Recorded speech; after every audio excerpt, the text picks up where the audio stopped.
autres enseignants qui sont avec moi. Un qui doit rentrer là, ça va rentrer en fin de semaine. Les autres qui ne sont pas là, ils seront là peut-être tout à l'heure. Donc, c'est un voyage. C'est un voyage pour nous. Je voudrais déjà dire que le seul problème que nous avons en Afrique, c'est que nous croyons à l'onction jusqu'à la parole. Et vous savez que l'onction sur la parole est un véritable désastre. Toutes les dérives que nous enregistrons aujourd'hui, c'est au nom de l'onction. La parole de Dieu a pour fonction de canaliser notre onction. Nous avons de plus en plus de dérives parce que nous avons de moins en moins de gens qui s'asseyent et qui écoutent. C'est le moment de l'humilité que de s'asseoir pour apprendre. Amen. Dans la vie, dès que vous cessez d'apprendre, vous commencez à mourir. Quel que soit votre âge, quelle que soit votre fonction, quel que soit votre appel, à un moment donné, vous devez vous asseoir et on doit vous parler. Je suis pasteur depuis 2009. Je suis chrétien depuis 14 ans. Et depuis que je suis pasteur, chaque année, je prends un mois, j'arrête de prêcher, je m'assois et je trouve une façon de parler. Parce que je crois que la prédication ne favorise pas la piété. Donc, j'ai envoyé des courriers à des pasteurs. Je ne sais pas tous ceux qui sont pénibles, peut-être que dans le bloc de leurs fidèles sortent des églises. C'est la plus grave erreur. Si vous gardez les gens qui n'ont pas une bonne information, rappelez-vous Osée 4:6. Mon peuple périt parce qu'il manque l'information. Amen. L'information a changé beaucoup de vies dans les ministères. Quand vous lisez la Bible, l'information a changé les destinées de beaucoup de personnes. L'information a introduit les gens dans des dimensions qui ne peuvent pas atteindre. L'information. Et on ne peut pas être chrétien et être dans ces quatre murs en disant le Saint-Esprit m'enseigne. Ou bien en se contentant du message du dimanche de l'église simplement. Nous avons besoin de nous frotter à d'autres personnes afin d'entendre notre réalité. Amen. Donc que cette présence, que votre présence ici ne soit pas un fardeau. Il y a ton voisin, ça ne doit pas être un fardeau. Il y a ton voisin, ça ne doit pas être un fardeau. Alléluia. Alors ce matin nous allons voir un thème, les principes bibliques de collaboration. Les principes bibliques de collaboration. Alors c'est une formation de collaborateurs et aussi de leaders. Donc il est important de parler des principes qui régissent les bons rapports entre collaborateurs et leaders. Parce que nous avons beaucoup de problèmes dans nos églises. Parce que simplement les gens ont bien l'envie de servir Dieu. Ils sont motivés. Mais l'envie ne suffit pas pour servir Dieu. Vous comprenez ça? La volonté ne suffit pas pour servir Dieu. Si vous prenez une arme, une kalachnikov, vous donnez ça à un enfant, rassurez-vous, il ne va pas jouer au billard avec. Il est capable de faire beaucoup de dégâts. Ce n'est pas un dégât conscient, mais c'est un dégât qui est lié à son ignorance. Or, devant Dieu dans la Nouvelle Alliance, l'ignorance n'est plus une excuse. Vous me suivez? L'ignorance n'est plus une excuse. Il y a des gens qui font des erreurs dans le ministère, pas parce qu'ils veulent faire des erreurs, mais parce qu'ils ne connaissent pas comment faire. Amen. Vous avez donc besoin qu'on vous communique certains principes pour favoriser la communication, favoriser la vie là où vous. Amen. Je voudrais introduire simplement en disant ceci. C'est que l'Église est une armée redoutable. L'Église est une armée, accompagnez-moi, l'Église est une armée redoutable. Voilà. Cette armée a été créée par Dieu pour faire une seule chose. Matthieu 6:10. On peut lire ensemble. Matthieu 6:10. On peut lire. Dans Matthieu chapitre 6, au verset 10. Oui. La Bible dit que ton règne vienne. Que ton règne. Que ton règne. On va s'asseoir. Que ton règne vienne.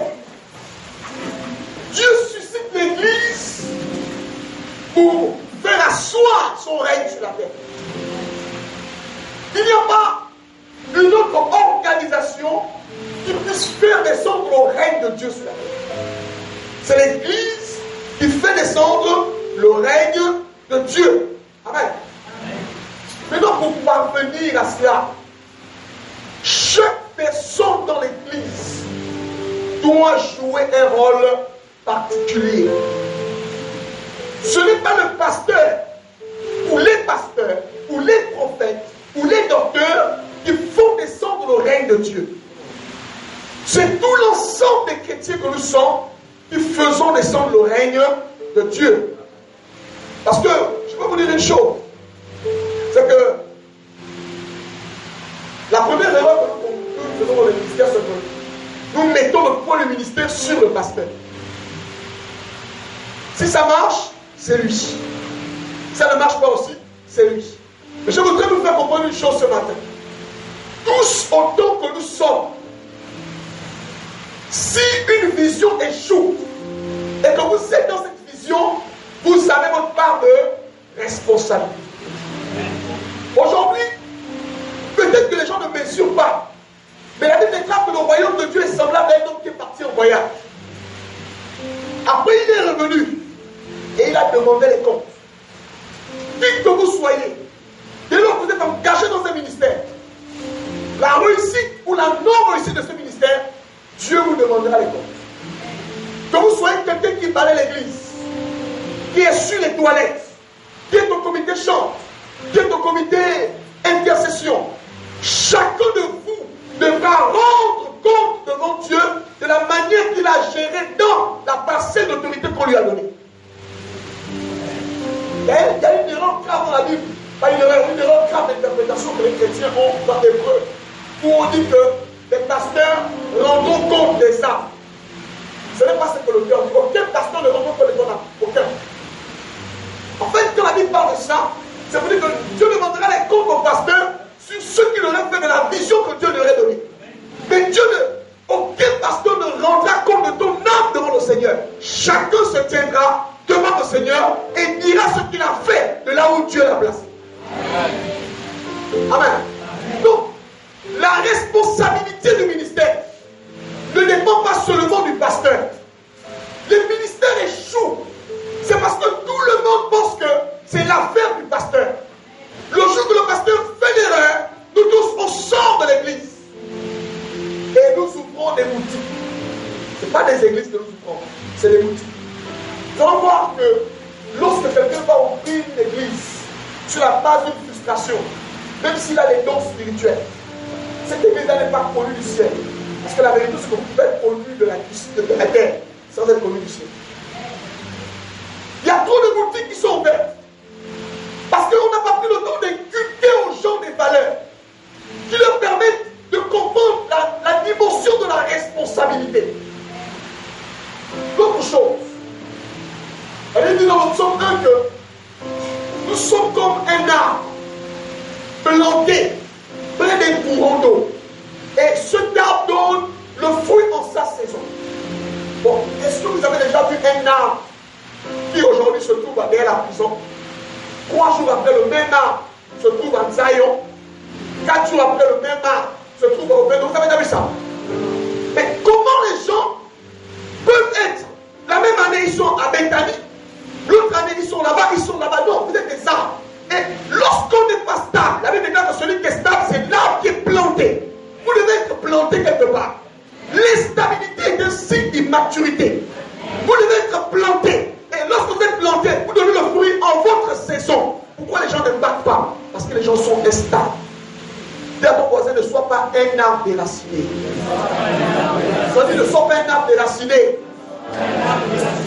Petite frustration, on sort. Petite difficulté, on abandonne. Nous allons voir ça. Il y a beaucoup de raisons pour lesquelles les gens se font. Mais je voudrais aujourd'hui dire que l'objectif de cette formation, c'est de faire en sorte que nous soyons des arbres plantés. Indéracinables. Ce n'est pas un Congo ça qui me fait sortir de l'église. Ce n'est pas une frustration. Ce n'est pas un malentendu. Ce n'est même pas une confrontation. Parce que tous ces phénomènes-là, nous les retrouvons dans la Bible. Mais les gens qui ont vécu ça sont comportés comment? Nous faisons plus beaucoup plus parler de notre cœur. que d'avoir des aspirations bibliques. Et nous sommes là pour ça. Pour faire en sorte que chacun de vous soit un arbre planté. Amen. Alors, Exode 25, verset 40. La Bible déclare. Oui.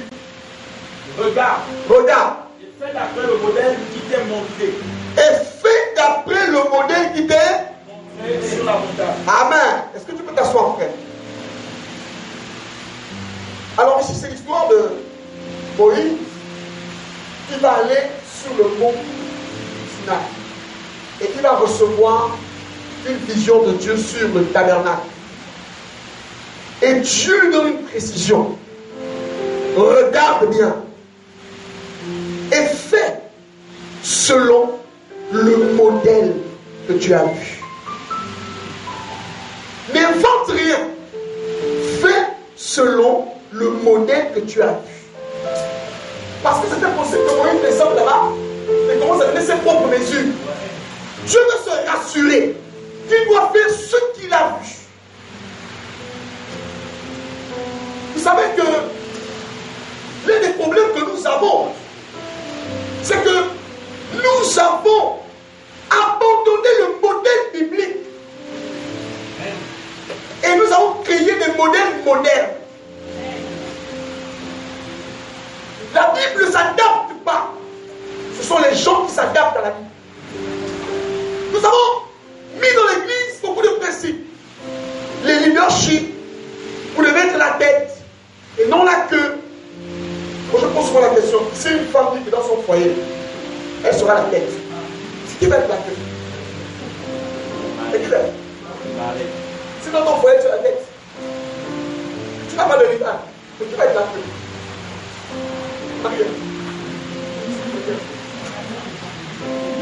Fais selon le modèle que tu as vu. L'église a perdu la vitalité parce que nous avons introduit des enseignements qui ne sont pas bibliques. Tu dois être grand, tu dois régner, tu dois accomplir tes rêves. Dieu t'a appelé. Mais vous savez, l'église devient donc un champ de réalisation. Là où chacun vient pour un temps prendre des informations, et le jour qui connaît lire Jean 3,16, il sent qu'il a l'option pour aller ouvrir sa boutique. Les choses ne sont pas comme ça. Fais selon le modèle que tu as. Fais selon le modèle que tu as. Nous ne devons pas avoir une église en dehors du contexte biblique. Est-ce que vous me suivez? Nous devons rester dans ce que nous avons vu. Est-ce qu'aujourd'hui l'église reste dans ce que nous avons vu? Est-ce que les serviteurs et les servantes de Dieu restent dans ce que nous avons appris? D'abord, il faut d'abord savoir si on a appris ça aussi. L'objectif de cette formation, on va le regarder. L'objectif de cette formation, c'est de communiquer à chacun de nous un savoir-être. On doit avoir un savoir-être. Parce qu'il y a des gens qui sont dans les églises, dans les communautés, qui ne savent pas comment ça se passe. Ils n'ont pas un bon savoir-être. Un savoir-être. Un savoir. Un savoir-être. Un savoir. Ça veut dire avoir les connaissances requises par rapport à la manière dont je dois être dans l'église, comment je dois fonctionner. Si je suis chanteur, si je suis pasteur, comment ça se passe. Amen. Ensuite, avoir une capacité à aligner notre appel dans une vision dans laquelle nous serons. Une capacité à aligner notre appel. Une capacité à aligner notre appel dans la vision dans laquelle nous œuvrons. Je crois qu'ici, il y a des pasteurs. Il y a des gens qui ont l'appel pastoral, prophétique, apostolique, évangéliste, ou encore. Il y a beaucoup d'appels. Je ne sais pas, bishop, dites ce que vous voulez. Là-dessus, il n'y a pas un problème. Mais la question, c'est que, est-ce que, parce qu'on a reçu un appel, nous sommes toujours obligés d'aller ouvrir une église? Est-ce que parce qu'on a reçu un appel de pasteur, qu'on doit forcément aller faire sa propre église? Nous devons être capables d'aligner notre appel dans la vision où nous travaillons. Est-ce que vous comprenez? Si tu es prophète, tu peux être un grand prophète dans la vision dans laquelle tu œuvres. Si tu es pasteur, tu peux être pasteur et œuvrer pleinement dans la vision dans laquelle tu es. Donc c'est quoi? C'est quand on commence à ressentir l'appel qui brûle, ça brûle, ça brûle, ça brûle. On commence à dire que Dieu m'a appelé. J'ai fait une vision, puis là, beaucoup de gens devant moi et puis je prêchais. Mais il n'en était pas ainsi au commencement. Au commencement de l'église, chacun était dans l'église et exerçait son don à sa dimension. Il n'y avait pas, je vais aller créer l'option de Pierre, la chaussure de Jacques. Non! Chacun était dans le ministère. Pourquoi les gens, dès qu'ils sentent qu'ils sont maintenant un peu capables, ils sortent? Et ils ont toujours les versets bibliques. Il faut élargir l'œuvre. Tu peux élargir l'œuvre en étant dans l'œuvre dans laquelle tu travailles. Tu n'es pas obligé de créer ta propre sauce. Finalement, les églises ne sont plus puissantes parce que les fondements sur lesquels les gens bâtissent les églises ne sont pas des fondements purs. Et donc, il faut retracer ça. Il faut permettre à chaque collaborateur, à chaque serviteur de Dieu de se sentir épanoui dans la vision dans laquelle il travaille. Et vous savez, la chair a des raisons. La chair a toujours une raison de partir. Ce n'est pas les prétextes qui manquent à la chair. Pourquoi tu parles là-bas? On ne veut plus. On me toise. On part parce que Dieu nous a demandé de partir. Et même là, nous allons voir comment partir.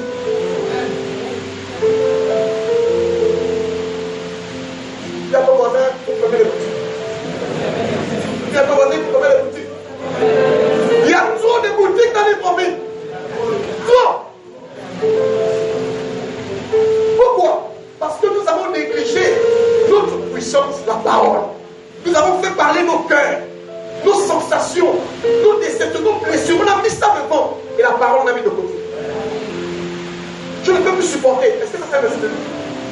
Je ne peux plus supporter cette faute. On m'a trop humilié. Il y a mon voisin, on va toujours t'humilier. Il y a mon voisin, on va toujours t'humilier. Quand vous regardez les Écritures, même ceux qui ont marché avec Jésus, donnez-moi le nom d'un individu qui n'a pas été humilié. Mais on va aller plus loin. Tout disciple accompli. Il faut beaucoup mettre l'accent sur le fait d'être un disciple accompli. La Bible dit que tout disciple accompli sera comme son maître. Donc, nous tous, notre standard le plus élevé, notre étalon, c'est qui? C'est Jésus. Maintenant, regardons comment Jésus a vécu. Regardez comment il a vécu. Regardez sa vie lui-même. Tout le monde l'a acclamé. Et nous, on veut qu'on nous acclame. Donc, les esprits d'enfantillage spirituel, j'appelle ça des ados spirituels. On va tuer l'esprit d'ado spirituel. Pour nous permettre d'être les hommes et des femmes matures, les hommes et des femmes accomplis. Alléluia. Nous allons parler d'abord de la définition, c'est très important. Nous allons définir l'expression. D'abord, je vais dire une chose. Le mot collaborateur, ce n'est pas dans la Bible. Amen. Ça n'existe nulle part. Je voudrais attirer votre attention sur ce phénomène. Chaque milieu a son propre jargon. Quand vous êtes en médecine, il y a un jargon en médecine. Un mot peut avoir un sens en médecine et ne pas avoir le même sens dans le domaine économique. Ça veut dire quoi? Si nous prêtons les mots qui ne sont pas dans la Bible et nous les amenons dans le monde biblique, nous devons faire attention. Parce que même la notion, le mot perd sa valeur. Donc l'expression collaborateur, ce n'est pas une expression biblique. Ceux qui ont étudié l'histoire des nazis, les collabos, ce sont des gens qui travaillaient pour les nazis. C'était des traîtres. Au temps de Jésus, les collabos, c'est des gens qui travaillaient pour l'Empire. Zachée était un collabo. Donc ils extorquaient le peuple. Pour faire quoi? Pour enrichir l'Empire et s'enrichir eux-mêmes. Voici ce qu'était la signification d'un collaborateur. Un collaborateur peut être choisi de manière subjective. C'est mon ami, c'est mon parent, on est de la même ethnie.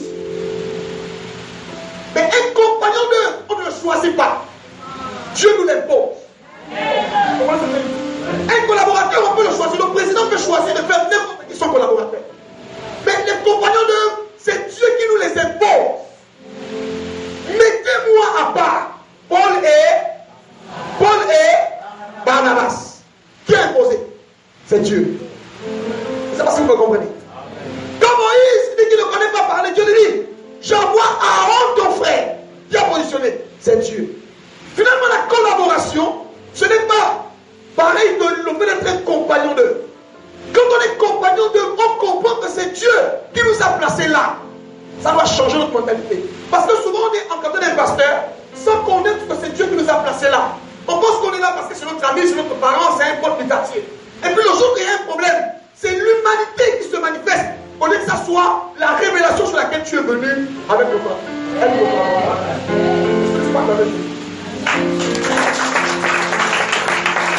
Alors, si tu es collaborateur de pasteur, si tu es collaborateur dans ce ministère, sache que ce n'est pas toi-même qui t'es positionné là. C'est Dieu qui t'a positionné là. Amen. S'il y a un problème, va chercher Dieu. Si tu es blessé, va crier chez Dieu. Si on t'a humilié, va crier chez Dieu. Parce que c'est Dieu qui t'a mis à côté de cet homme ou de cette femme. L'autre chose, on va voir ça devant. Lorsque nous nous convertissons, nous ne changeons pas nos sales habitudes. Et la Bible déclare que c'est le frère qui dit le père. Lorsque Dieu vous met à côté de quelqu'un, ce ne sera pas toujours à côté de quelqu'un qui va vous faire des listes. Vous me suivez? Parce que Dieu peut utiliser la personnalité des normes de Dieu, parfois difficile, pour vous amener à être performant. Dieu a utilisé Saül pour montrer la fidélité de David. On ne savait pas, on savait que David était un guerrier. On ne savait pas que David était un homme qui respectait l'autorité. Il a fallu que Saül soit difficile avec lui pour que l'on chante et l'on voit que David était un homme, comment? Fidèle. Donc parfois Dieu vous met des gens difficiles. Le pasteur n'est pas un homme facile. Dieu le met à côté de vous pouvoir. C'est pour vous purifier. La durée de votre pasteur est une dimension de purification.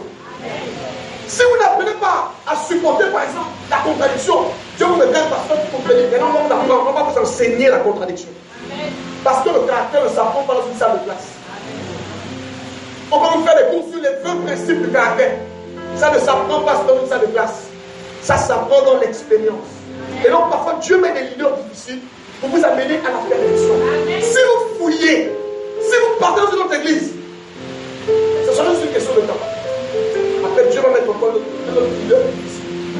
Jusqu'à ce qu'il ait fini de vous traiter. Parce que quand on devient chrétien, il y a un processus de sanctification progressive. Acclamons Dieu. Amen. Alors nous allons donc comprendre. La première chose qu'on va voir aujourd'hui, c'est la nécessité, sinon la valeur d'un collaborateur. La valeur d'un collaborateur. À quoi ça sert? Nombre 11, 16 à 17. Exode 4, 10 à 17. Exode 17,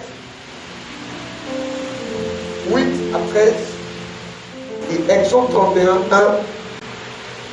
1 à 7. 1 à 7. Pour nous lire Nombre 11, 16 à 17, s'il vous plaît. Nombre 11, 16 à 17. Oui. Il déclare, l'Éternel dit à Moïse. L'Éternel dit à Moïse. Assemble auprès de moi 70 hommes.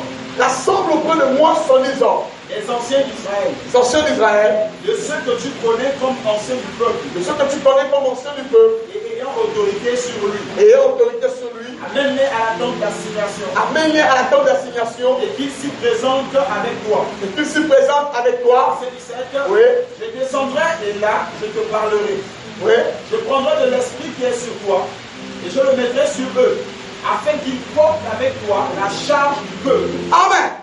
Amen. Et que tu ne la portes pas à toi seul. Amen. Vous comprenez ça? Quand Dieu appelle Moïse, c'est Moïse que Dieu a appelé. Mais en réalité, Moïse seul ne pouvait pas accomplir la mission. Qu'est-ce que Dieu va faire? Dieu va lui dire, choisis 70 anciens. Parce que la charge du peuple, tu ne peux pas porter ça seul. Vous suivez? Tu ne peux pas porter la charge du peuple seul. Donc tu vas choisir 70 personnes qui vont être avec toi pour t'aider à porter la charge du... Première chose, un collaborateur n'est pas dans le peuple. Quand le peuple bouge, tu n'as pas le droit de bouger. Quand le peuple critique le pasteur, tu n'as pas le droit de critiquer le pasteur. Parce que tu es venu pour porter, aider à soulever la charge du peuple. L'erreur des collaborateurs, c'est qu'ils se comportent comme les membres du peuple. Amen. Le peuple bouge, eux aussi bouge. Le peuple est frustré, eux aussi sont frustrés. Non, tu n'es pas un membre du peuple. Tu es un porteur de fardeau. C'est comme ça. Amen. Tu ne dois pas te comporter comme quelqu'un qui, en tout cas c'est la fin du pasteur. Dès que tu es collaborateur, la charge que le pasteur porte, il prend des kilos. S'il y avait 20 kilos, il en prend 5 et il te donne.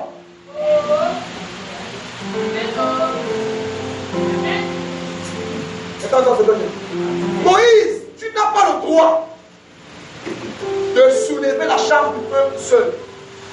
La meilleure manière de tuer votre leader, c'est de le laisser tout porter. Et vous êtes là seulement pour le culte, vous consommez. Quand ça ne marche pas, ça ne marche pas. Mais Dieu demandera les comptes. Regardez bien. Choisis 70. Parce que chacun demandera, Dieu demandera, fais-moi la charge que tu avais. Tu as fait quoi? Ah non, Seigneur, c'est lui que tu as parlé. Oui, c'est lui que j'ai parlé. Mais quand je l'ai parlé, il a pris une charge, il te l'a donnée. En fait, vous avez une partie de la vision de votre leader. Quand on est collaborateur, on porte une partie, un fragment de la vision de son leader. Si on les chante, dans notre couloir de chant, nous travaillons pour que, au niveau de la louange, la vision s'accomplisse. Je ne sais pas si vous me suivez. Yes. Donc on ne peut pas se comporter comme des membres du peuple.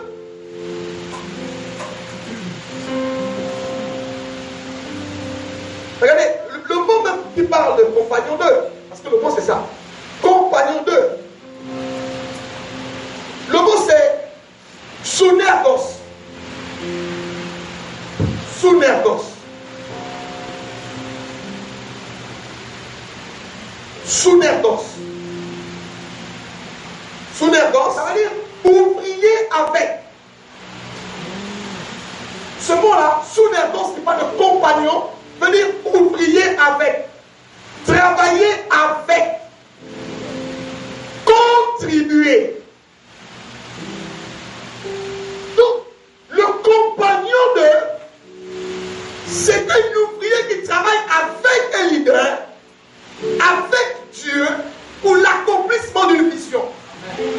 Maintenant, lorsque j'abandonne ma responsabilité, en fait, je contribue à tuer la vision que Dieu a donnée à un homme de Dieu.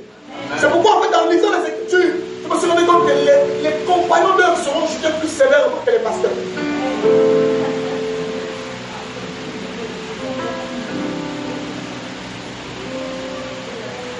Oui? Oui? Je vais en parler. Sounergos, je travaille avec. Quand on est compagnon, l'essentiel devait travailler avec Moïse. C'est pourquoi Dieu dit, on va voir ça devant. Je prendrai de ton esprit. Et je vais leur donner. Ce n'est pas esprit avec grand E. L'esprit, c'est parle de la vision. Ça parle de le dévouement. Je prendrai ce que j'ai mis en toi, ta détermination, ta manière de voir les choses. Et je vais le communiquer à ceux qui sont avec toi. Pour qu'ils parlent le même langage.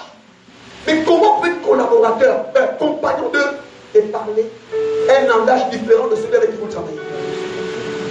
Est-ce que c'est possible? C'est possible qu'on soit compagnon d'eux. Et le leader dit que c'est noir, toi tu penses que c'est rouge. Ça ne tiendra pas longtemps. Il faut que tu examines ton cœur, parce que ça ne tiendra pas longtemps. Nous allons voir le principe de la maturité, par exemple. Nous allons comprendre que la fin de la maturité, ça ne se décrète pas dans une chambre. On a un problème dans l'église. C'est qu'on ne comprend pas la raison spirituelle qui nous a mis à côté de l'homme de Dieu. Vous ne split pas, Dieu ne vous place pas à côté de l'homme de Dieu parce que vous êtes tellement beau. Ou il manquait les membres. C'est parce que Dieu vous a fait confiance. Vous comprenez?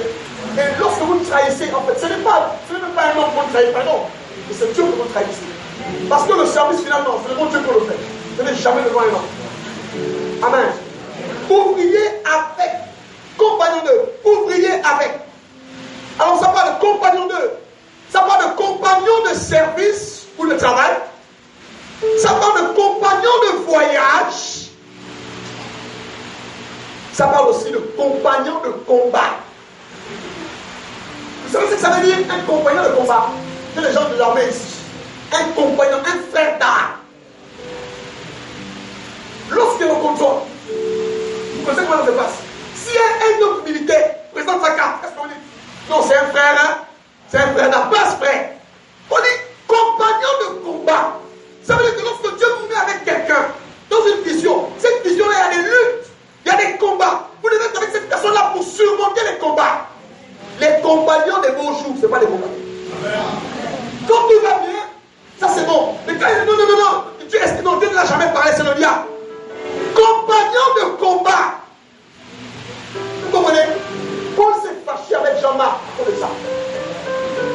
Jean-Marc, il a dit non, moi je ne pars pas. Paul a dit reste. Plus tard, on voulait l'amener, il dit non. Parce que Paul dit non. Dans l'affaire là, on va ensemble. On meurt ensemble. Ça marche, on est ensemble. Ça ne marche pas, on est ensemble. Lui t'a dit, là où tu iras, j'irai. Ton peuple sera mon peuple.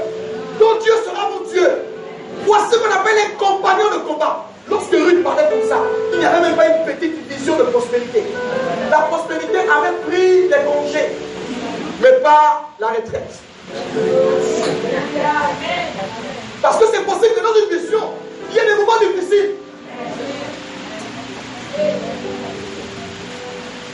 Pourquoi les gens sont aussi faciles dans le christianisme? Pour une petite chose, je ne dis pas un homme qui ne marche pas selon le conseil des méchants, qui ne sait pas accompagner mon cœur. Il est comme un arbre planté. Lorsque l'arbre est planté, ça va être compliqué pour le déraciner. C'est pourquoi on est obligé de couper. Parce que quand on est planté, c'est les racines, on est enraciné.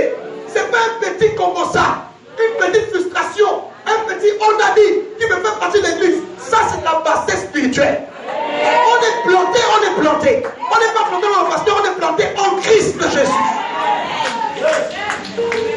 Que Dieu nous aide à voir nos motivations. Que Dieu nous aide à voir. Dieu, tu m'as mis à côté de l'homme là, pourquoi? Tu m'as mis dans la vision là, pourquoi? Compagnon avec. Alléluia. Dans le livre d'Exode 4, on va lire. Moïse dit à Dieu, je ne peux pas partir. Parce qu'il dit pour des raisons. Jusqu'à il dit, maintenant je te connais pour parler. Je lui dis, ok. C'est pas moi qui crée la parole. En fait, quand j'ai dit ça, je m'attends à ce que je lui dise, ouvre ta bouche. Et puis je mets les paroles dans ta bouche. Dieu ne fait pas ça. Parce que Dieu a fait ça pour beaucoup de personnes, non, des prophètes. Ouvre la bouche, je mets le rouleau. Mais Dieu ne met pas les paroles dans la bouche de Moïse. Il dit, voici Aaron. Demandez bien. Dieu ne met pas les paroles dans la bouche de Moïse. Mais il suscite quelqu'un. Il dit, je te ferai Dieu pour Pharaon. Et Aaron sera ton prophète. Vous devez savoir que lorsque Dieu nous met à côté de quelqu'un, c'est pour combler une faiblesse. Combler une. Aaron est venu pour combler l'handicap verbal de Moïse. Toi, tu combles quelle faiblesse? Au contraire même, on expose encore les faiblesses. Parce qu'on est comme ça, on expose. Donc Dieu te dit, tu viens à côté de Moïse pour combler la faiblesse du langage.